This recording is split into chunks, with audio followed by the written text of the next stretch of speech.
축복합니다. 반갑습니다. 다시 한번 좋은 일이 기적이 일어납니다. 이런 사실. 네, 아멘. 네, 같이 말씀 한번 같이 보겠습니다. 열왕기상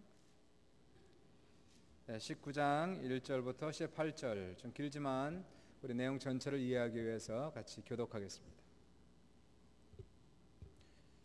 19장 1절부터 18절이고요. 교독합니다. 아합이 엘리야가 행한 모든 일과 그가 어떻게 모든 선지자를 칼로 죽였는지를 이세벨에게 말하니,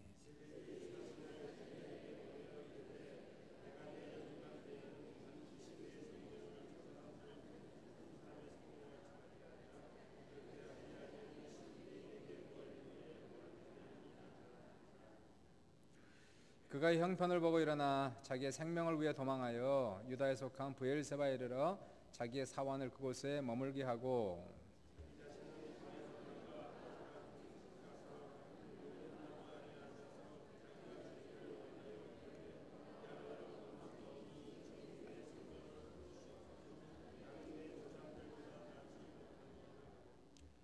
로뎀 나무 아래 누워 자더니 천사가 그를 어루만지며 그에게 이르되 일어나서 먹으라 하는지라.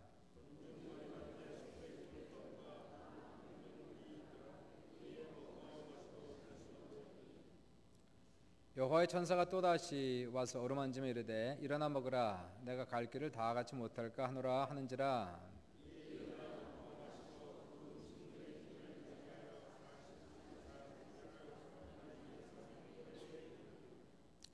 엘리야가 그곳 굴에 들어가 거기서 머물더니 여호와의 말씀이 그에게 임하여 이르시되 엘리야야, 내가 어찌하여 여기 있느냐?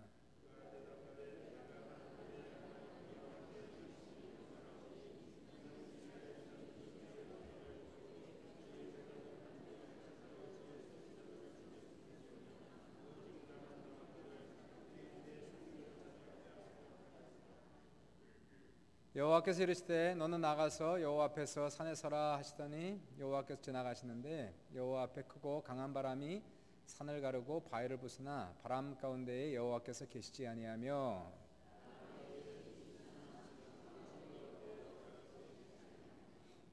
또 지진 후에 불이 있으나 불 가운데에도 여호와께서 계시지 아니하더니 불 후에 세미한 소리가 있는지라.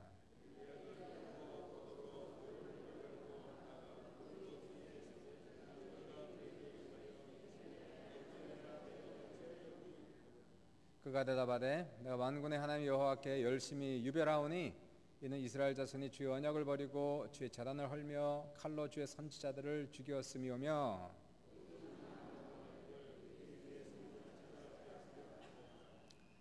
여호와께서 그에게 이르시되 너는 내게를 돌이켜 광야를 통하여 다메섹에 가서 이르거든 하사엘에게 기름을 부어 아람의 왕이 되게 하고,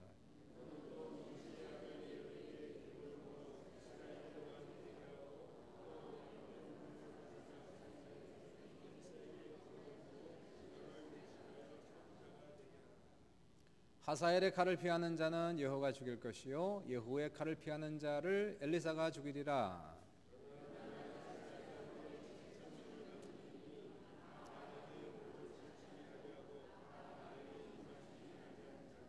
아멘. 오늘은 그 인생의 어려운 문제 다루기 네 번째로서 우울증에 대한 얘기를 잠시 나누도록 하겠습니다. 1808년 어느 날 저녁 시간에 한 사람이 지치고 슬픔의 표정으로 영국 맨체스터의 유명한 의사 제임스 해밀턴 씨를 찾아왔습니다.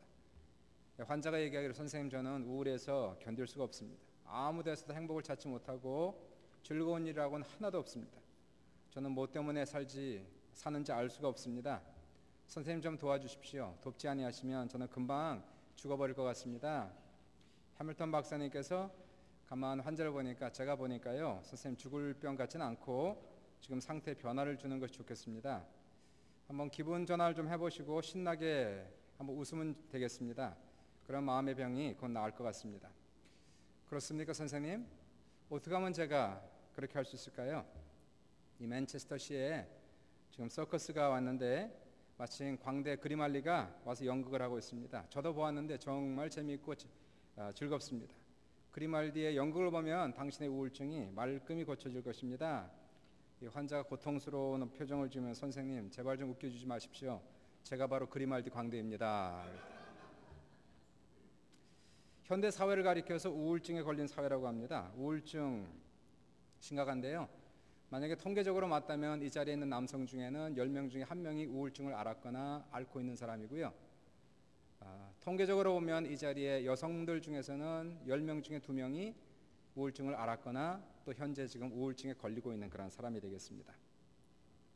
토론토 스타지에 의하면은 이민자들은 일반 캐네디언보다 우울증에 걸릴 확률이 훨씬 높다고 하는데요. 그 이유는 언어 장벽에서 오는 스트레스와 또 생활 속에서 쉬지 않고 일해야 되는 현실은 결국 이 사람의 정신적인 한계를 벗어나게 되는 경우가 많다라고 합니다.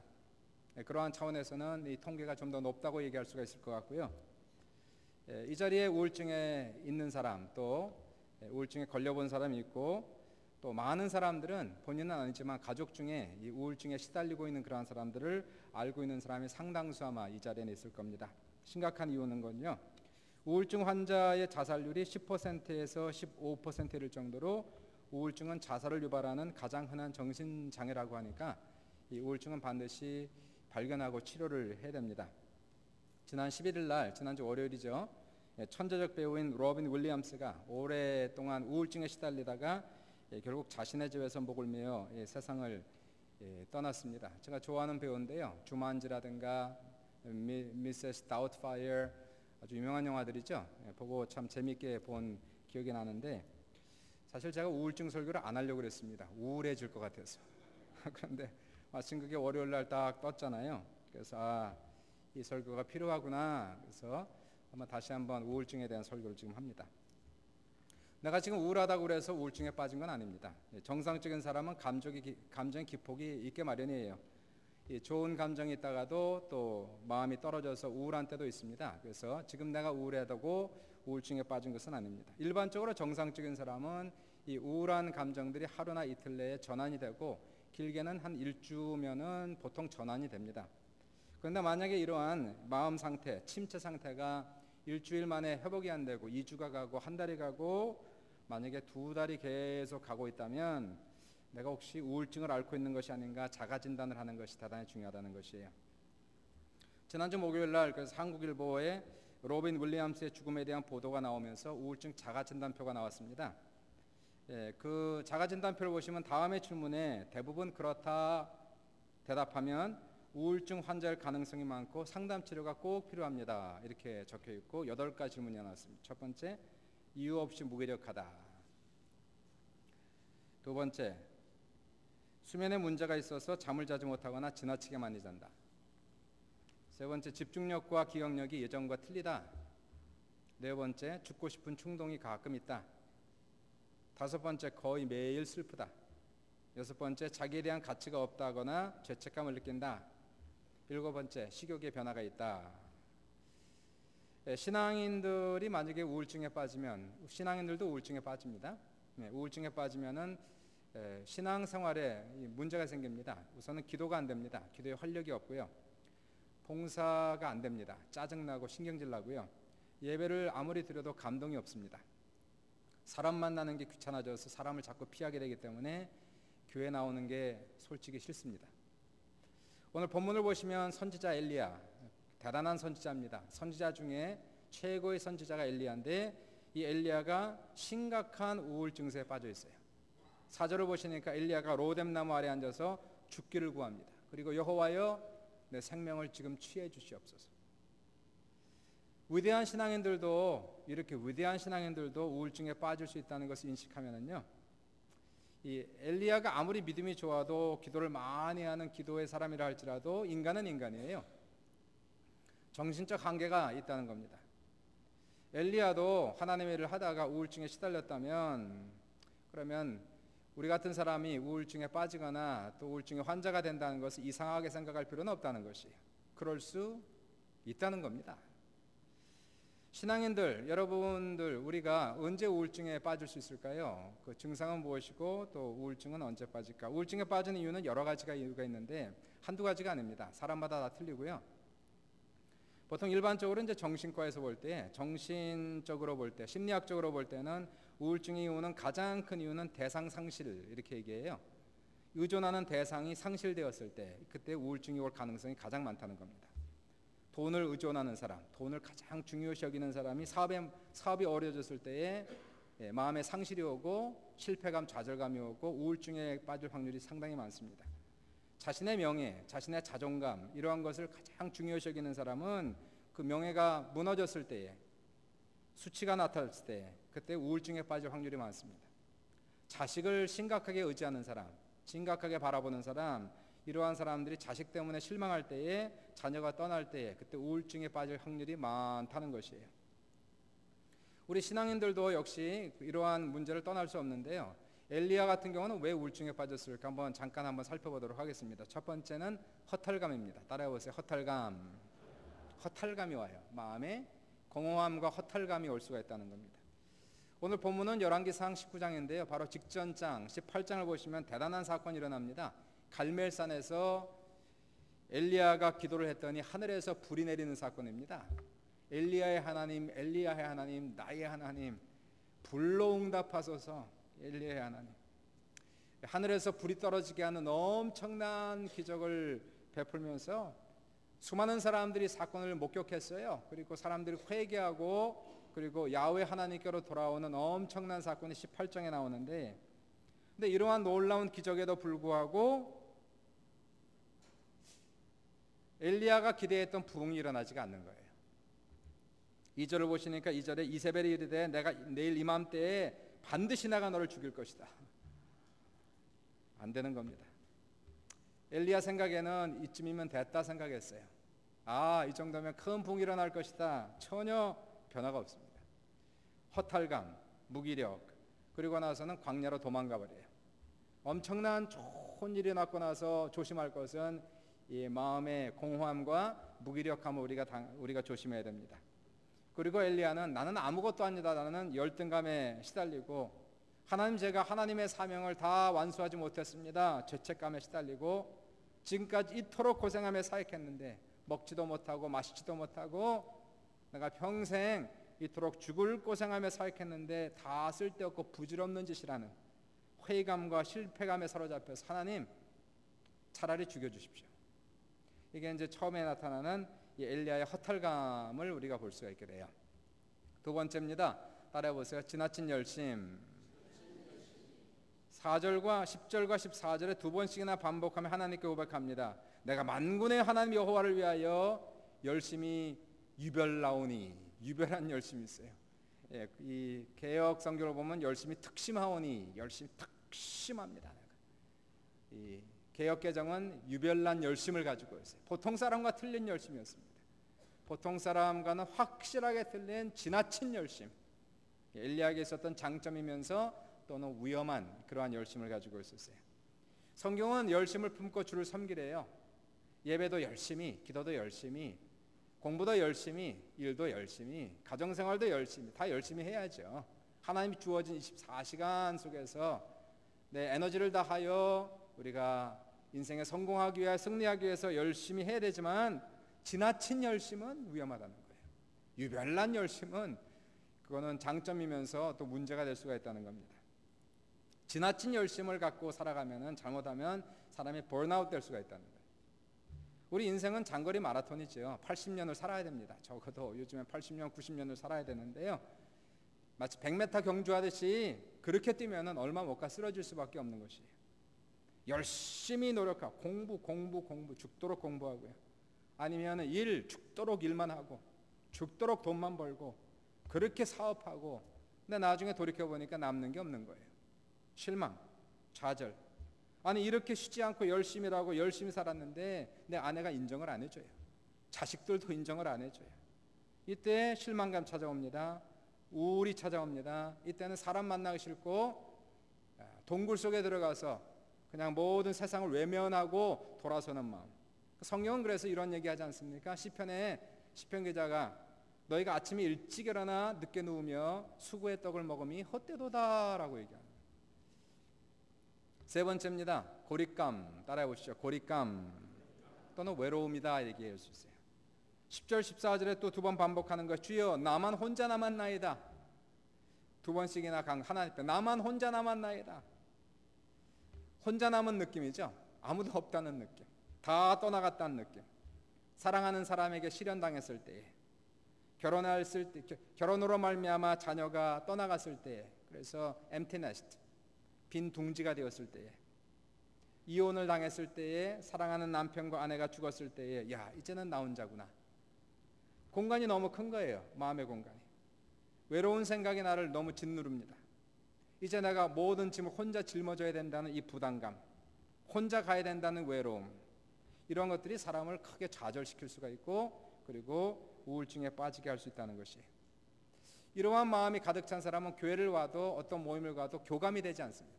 마음이 통하지 않아요. 군중 중에 외롭습니다. 그러면서 오히려 거꾸로 다른 사람을 보면서 이제는 원망이 나타납니다. 다 쓸데없는 인간들, 게으르고 답답한 사람들, 아무도 나를 이해해 주지 못한 사람들, 이러한 식으로 우리 원망과 불평이 일어나는 것을 우리가 볼 수가 있게 돼요. 이것이 지금 현재 이 엘리야가 당하고 있는 우울증이에요. 그 원인이 3가지로 나타나는 것을 볼 수가 있게 됩니다. 허탈감이 찾아왔고요, 지나친 열심으로 넘어졌고, 고립감, 외로움 때문에 이 시간에 엄청난 사역은 했지만은 그 사역 이후에 찾아오는 이 우울증 때문에 로뎀 나무 아래 앉아서 하나님 죽여주세요. 그리고 그냥 잠만 자는 모습. 이 우울증은 반드시 치료돼야 되겠죠. 우울증이 치료될 수 있을까요? 우울증은 당연히 치료될 수 있습니다. 믿으시면 아멘 합시다. 믿으시면 아멘 합시다. 아멘을 잘 하셔야 돼요. 아멘. 믿으시면 아멘 합시다. 우울증은요, 보통 마음의 감기다 그런 표현을 써요. 마음의 감기, 마음의 감기. 육신의 감기가 아니라 우리의 마음이 감기가 걸렸대요, 우울증이. 한번 그 비교를 해봤습니다. 왜 마음의 감기라고 할까? 첫 번째, 우울증은 감기처럼 누구든지 걸릴 수 있습니다. 10대부터 걸리는 거예요. 이건요, 10대, 13세 이후부터는 우울증에 걸릴 확률이 들어갑니다. 그리고 80대까지 누구든지 다 걸리는 겁니다. 또 우울증은 감기처럼 병이라는 것을 인식하셔야 됩니다. 병입니다. 정신적으로 병에 걸렸어요. 3번째, 감기는 그냥 방치하면 폐렴과 같은 심각한 병으로 악화됩니다. 감기 자체가 무서운 게 아니라 감기로 말미암은 다른 사이드 이펙트가 무섭다는 거예요. 우울증도 그 자체보다는 그냥 두면은 큰 병으로 악화돼서 아까도 말씀드렸지만 자살까지 갈 수 있는 문제가 된다는 겁니다. 4번째로, 감기에는 여러 가지 바이러스 원인이 있듯이 우울증도 한 가지 이유가 아니라 여러 가지 이유입니다. 신체적인 이유, 정신적인 이유, 사회적인 이유, 사람마다 다 그 이유가 틀립니다. 5번째, 감기가 주변 사람에게 옮길 수 있듯이 우울증도 주변 사람들에게 증상을 확산시킬 수 있기 때문에 우울한 사람이 있으면 다 우울해집니다. 우울증에 걸린 사람 한 사람이 가정에 있으면 그 집안 전체가 어두워요. 늘어졌어요. 6번째, 감기를 치료하듯이 우울증도 간단하게 치료할 수 있습니다. 우울증이라는 것은 찾아보니까요, 치료가 잘 되는 병의 일종이다 이렇게 나와 있어요. 치료가 되면 병 걸리기 전의 상태로 완전히 회복이 가능하다. 7번째로, 감기에 잘 걸리는 체질이 있듯이 우울증에 쉽게 걸리는 심리적 상태가 있다는 것이에요.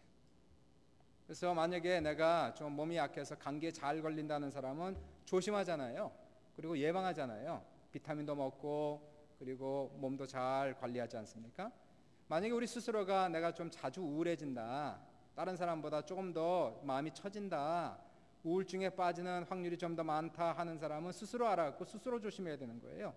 스스로 예방해야 됩니다. 여러분의 인생입니다. 우리의 미래입니다. 우리의 가정입니다. 우리 스스로를 예방하고 우리 스스로를 치료할 수 있는, 그래서 내가 건강해야 가족도 건강한 것이고요, 가족이 건강해야 또 교회도 건강한 것입니다.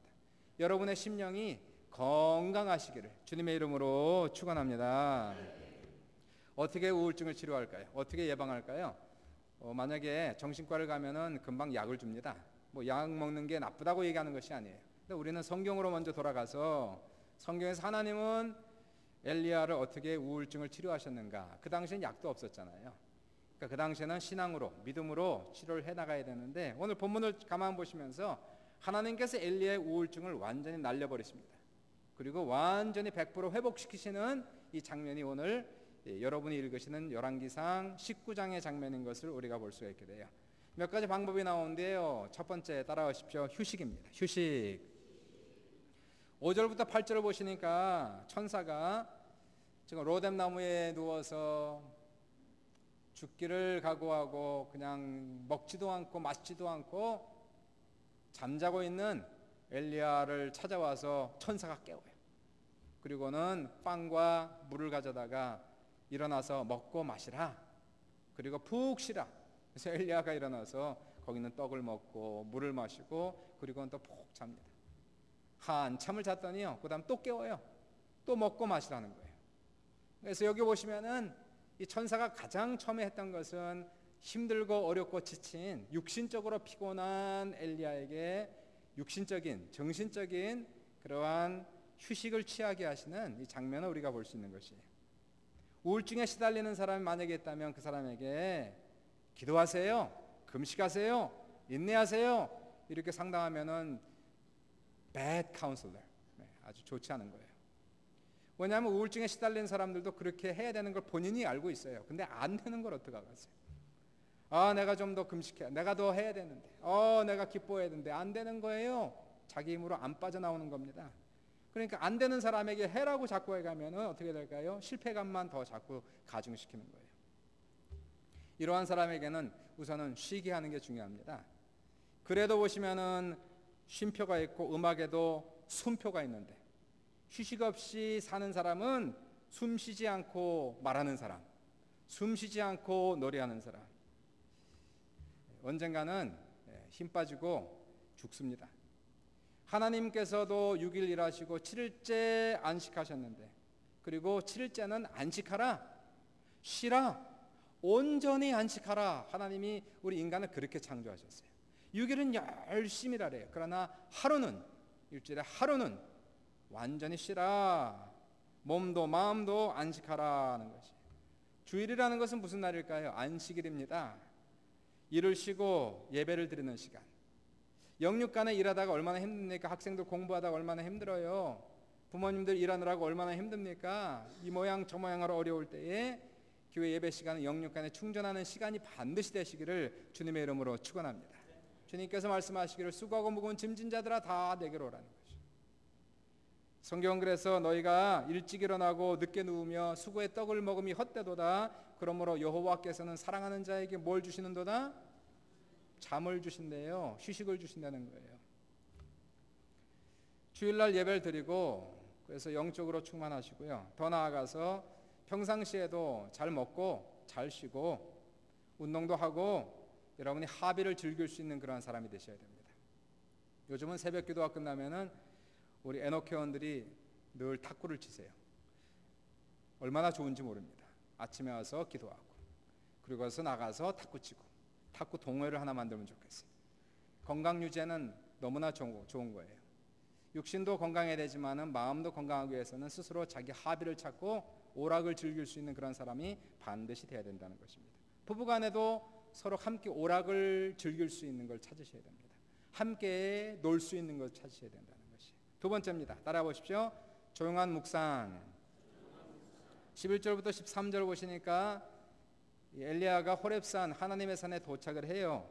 거기에서 하나님께서 큰 태풍이 불게 하시고, 근데 태풍 속에 하나님이 안 계셔요. 큰 지진이 나게 하시는데 거기도 하나님이 안 계세요. 하늘에서 큰 불이 많은데 거기도 하나님이 계시지 않으세요. 근데 그 이후에 불도 없었습니다. 태풍도 없었습니다. 지진도 나지 않았습니다. 근데 거기에서 동굴 속에서 하나님의 작고 세미한 음성을 엘리야가 들을 수 있었습니다. 그때에 엘리야의 마음속에 비로소 마음의 평강과 안식을 찾을 수가 있었던 것이고요. 바로 그 음성을 통하여서 엘리야는 비로소 자신의 우울증을 말끔하게 치료할 수가 있었다는 것이에요. 우리는 무엇이 필요할까요? 매일마다 하나님 앞에 나아가는 시간. 육신의 휴식도 취하지만 매일마다 주님 앞에 큐티하고 경건 생활하고 기도하는 시간, 그래서 하나님의 세미한 음성을 듣는 것이 대단히 중요하다는 것입니다. 오래전에 미국 중서부의 한 변호사가 심각한 메디컬 디프레션에 빠졌어요. 우울증에 빠졌습니다. 주변 사람들 얘기하기를 혹시 이 사람 자살할 수 있을 정도로 심각한 상태니까 의사가 얘기하기를 칼, 가위, 예리한 물건을 근처에서 다 치우십시오 할 정도로 이 사람이 심각한 병이 있었습니다. 이분이 예수를 믿었어요. 교회는 다녔어요. 그 당시의 상황을 기록하기를 이렇게 기록합니다. 나는 지금 아주 비참한 상태다. 더 나아질 수 있을 것 같지 않다. 비관적인 글을 썼습니다. 그런데 이분이 이러한 어려운 상태 속에서 성경으로 돌아갔어요. 말씀을 읽기 시작했어요. 기도하고 하나님의 음성을 듣기 시작했어요. 그러다가 성경 읽는 중에 마음의 감동을 받고 용기를 얻고 우울증에서 벗어났는데 바로 이 사람이 바로 아브라함 링컨입니다. 이러한 믿음의 사람, 기도의 사람도 우울증에 빠졌다가 다시 말씀으로 돌아가고 다시 기도로 돌아가서 하나님의 음성을 듣고 하나님의 격려와 용기를 받을 때에 우리는 우리의 상태에서 벗어날 수 있는 그러한 놀라운 은총의 역사가 우리 모두에게 넘치시기를 주님의 이름으로 축원합니다. 세 번째입니다. 따라해 보시죠. 위임. 따라 다시 한번요. 위임. 델리게이션 하라는 거죠. 델리게이션. 15절 16절 보시니까 하나님께서 엘리야에게 명령을 하세요. 하사엘에게 기름을 부어 아람 왕이 되게 하고 예후에게 기름 부어 이스라엘 왕이 되게 하고 엘리사에게 기름을 부어 너를 대신하여 선지자가 되게 하라. 이제까지는요 엘리야는 이렇게 생각했어요. 이건 다 내가 해야 되는 일이다. 나 없이는 결코 안 되는 일이다. 인생의 모든 문제를 자기가 다 지고 가듯이 그렇게 생각했는데요. 하나님의 음성을 듣기 시작했습니다. 우리는요 하나님의 음성을 들어야 되는 이유가 여기 있습니다. 때로는 우리가 하나님의 음성을 듣지 못한 내 방법, 내 고집으로 가는 거예요. 하나님께서 내 생각과 틀린 방법을, 내가 가는 길과 틀린 길을 우리에게 가르치시고 말씀하실 때에 그때 우리는 비로소 하나님의 방법을 따라 걸어갈 수가 있다는 것입니다. 내가 하지 않으면 아무도 할 수 없다라는 생각은 잘못된 생각입니다. 아니에요. 일은 나 혼자 하는 것이 아니라 일은 함께 하는 것이고요. 함께 가는 겁니다. 우리 속담에 백지장도 맞들면 낫다. 쉬운 일도 함께 하라는 겁니다. 부부간에 모든 부담을 혼자 지지 말고 같이 지라는 거예요. 재정적인 부담을 부부간에 같이 지고 가는 겁니다. 자녀의 양육에 대한 부담을 부부간에 같이 지고 가는 겁니다. 남편이 혼자, 아내가 혼자가 아니고요. 인생의 모든 부담을 같이 지고 가면 얼마든지 지고 갈 수 있는데요. 혼자 해야 된다는 생각 때문에 결국 망가진다는 것입니다. 교회에서도 마찬가지입니다. 너무나 많은 일을 혼자 해야 된다고 하면은 그것 때문에 시험이 들기도 하고 망가지기도 하는 것입니다. 우리는 여러 사람과 함께 일을 할 수 있는 지혜를 배워야 되는 것이고 또 내가 하는 일을 작은 일들을 맡겨가면서 함께 갈 수 있는 그러한 가정이 되고 교회가 될 수 있기를 주님의 이름으로 축원을 드립니다. 네 번째 마지막으로 따라해 보십시오. 공동체 의식. 18절을 보시니까 아까 말씀드렸죠. 엘리야가 나만 혼자 남았습니다. 나만 혼자 남았습니다. 외로움입니다. 고독감입니다. 근데 하나님 뭐라고 말씀하세요? 아니다는 얘기예요. 내가 7,000명을 남겨뒀다. 이렇게 얘기해요. 참 중요한 것이 내가 혼자가 아니라는 생각이 너무나 중요하다는 것입니다. 내가 혼자는 내가 아닙니다. 7,000명 중에 하나라는 사실을 알아야죠. 나 같은 아픔을 가진 사람이 또 7,000명이 또 있고 나 같은 고난의 길을 걷고 있는 사람이 또 7,000명이 또 있고 나같이 우울한 마음을 걷고 있는 사람이 또 7,000명이 또 있는 것이고 그러한 와중 속에서도 하나님을 믿고 교회를 나오고 있는 사람이 또 7,000명이 있는 것이고 우리가 그 사실을 반드시 아는 것은 대단히 중요하다는 것입니다. 가정과 교회는 이러한 연대의식이 대단히 중요합니다. 믿음의 공동체는 이러한 어려움 속에 빠졌을 때에 우울한 사람들을 비난하고 비판하면 안 됩니다. 아니 믿는다고 하면서 왜 우울증에 빠졌어요? 사람을 죽이는 거예요. 그러면 결코 안 됩니다. 기도하라고. 물론 기도해야 되지만 기도가 안 되는 걸 어떻게 해요? 그 사람이 내면의 힘을 얻을 때까지 우리는 그들과 함께 있어줘야 되는 것이에요. 푸근하게 감싸줘야 되는 것이에요. 이해해줘야 되는 것이에요. 싸우고 헛들고 정죄하는 교회는 오히려 상처를 더 증가시키고 우울증을 치료하는 것이 아니라 우리 정신질병을 유발시킬 수 있는 그러한 공동체가 될 수가 있다는 것입니다. 그러므로 우리는 반드시 필요한 것이 우울증 치료에는 가족의 도움, 친구의 도움, 성도의 도움, 목사님의 도움들이 절대적으로 필요한 거예요. 우울증 환자에게 힘내라, 용기를 가져라, 역효과가 날 수가 있다는 겁니다. 왜냐하면 하고 싶은데 자의적으로 안 되니까 진정한 도움이라는 것은 이해해주고 인내해주고 공감해주고 격려해 주는 것이 대단히 중요합니다. 대화에 참여시켜야 되는 것이에요. 그들의 이야기를 경청해야 됩니다. 이 경험이 없는 사람들은 돕는다고 하면서 말을 너무 많이 해요. 이렇게 하라 저렇게 하라. 경험이 없어서 그래요. 그게 아니고요. 이 환난에 빠진 사람, 어려움에 빠진 사람에게는 얘기를 많이 해주는 게 중요한 게 아니라 얘기를 많이 들어주는 게 중요합니다. 중요한 질문들을 던지고 그들로 하여금 자기 아픔을 얘기하고 어려움을 얘기하고 우리는 거기에 공감만 해주면 되는 거예요. 같이 내가 너와 함께 있다. 같이 가자. 이러한 마음을 가지고 간다면은 반드시 좋아지는 거예요.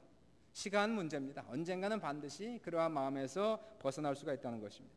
이러한 우울한 사람들에게 같이 산책해주고 야외도 나가주고 영화도 같이 보고 초대하는 겁니다. 왜냐 이런 분들은 사람 만나길 꺼려하니까 그럴 때일수록 정중하게 겸손하게 같이 가자고 거절한다면 무리하게 강요하지 마시고요.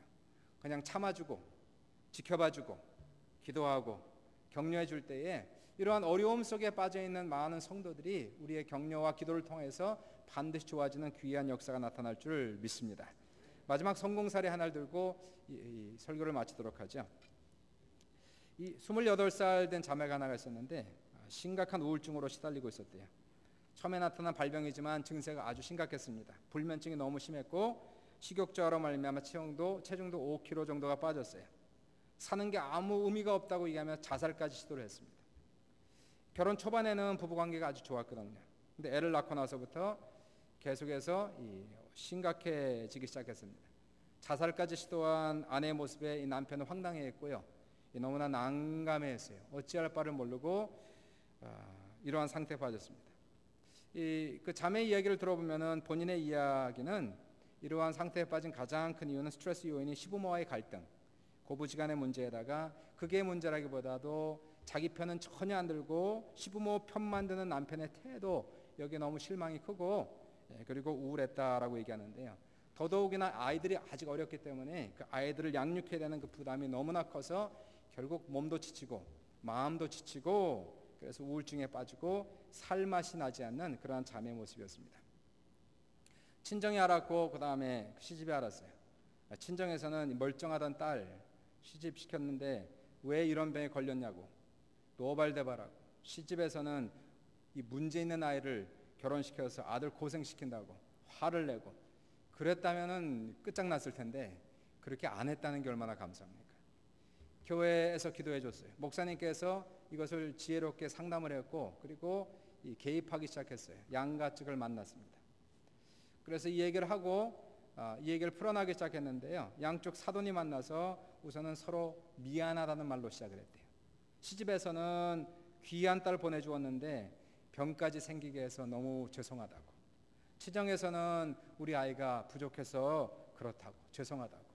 그래서 이 사돈 가족 둘이 힘을 합쳐가지고 딸이 회복될 수 있기를 아주 구체적으로 돕기 시작했습니다.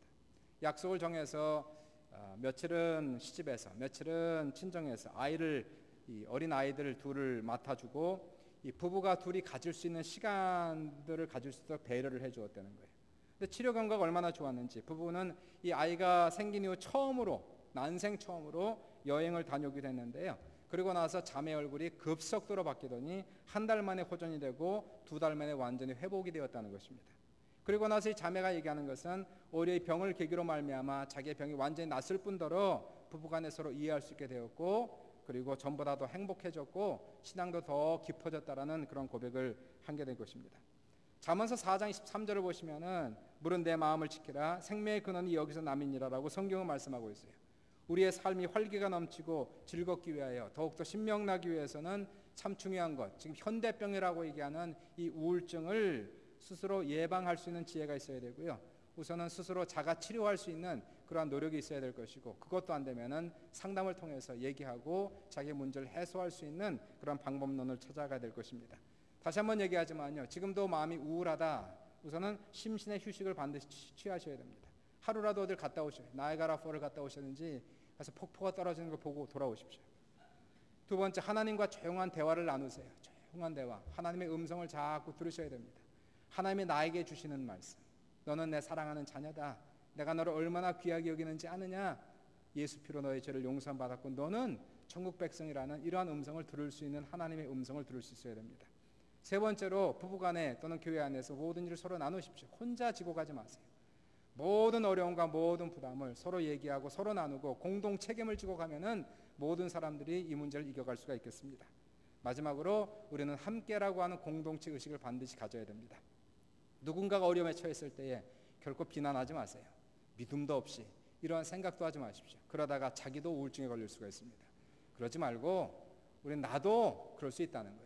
섰다 생각하면 넘어질까 조심하라 라고 얘기하는데, 남만 그런 것이 아니라 나도 항상 이러한 위험에 노출되어 있다는 것을 안다면 어려움에 처한 사람을 위로해주고 격려해주고 그리고 보듬어주고 다듬어주고 함께 있어주고 기다려주고 그렇게 나갈 때에 반드시 다시 돌아오는 역사, 모든 우울증으로부터 치유로받는 놀라운 역사. 그래서 우리 사랑하는 성도들이 교회에 올 때에 마음이 더 밝고 맑은 마음으로 예배에 참석하고 하나님 앞에 기쁜 마음으로 예배를 드리고 돌아갈 수 있는 우리 귀한 성도들 다 될 수 있기를 나사렛 예수 이름으로 축원합니다. 이 시간 잠시 기도합시다. 하나님께서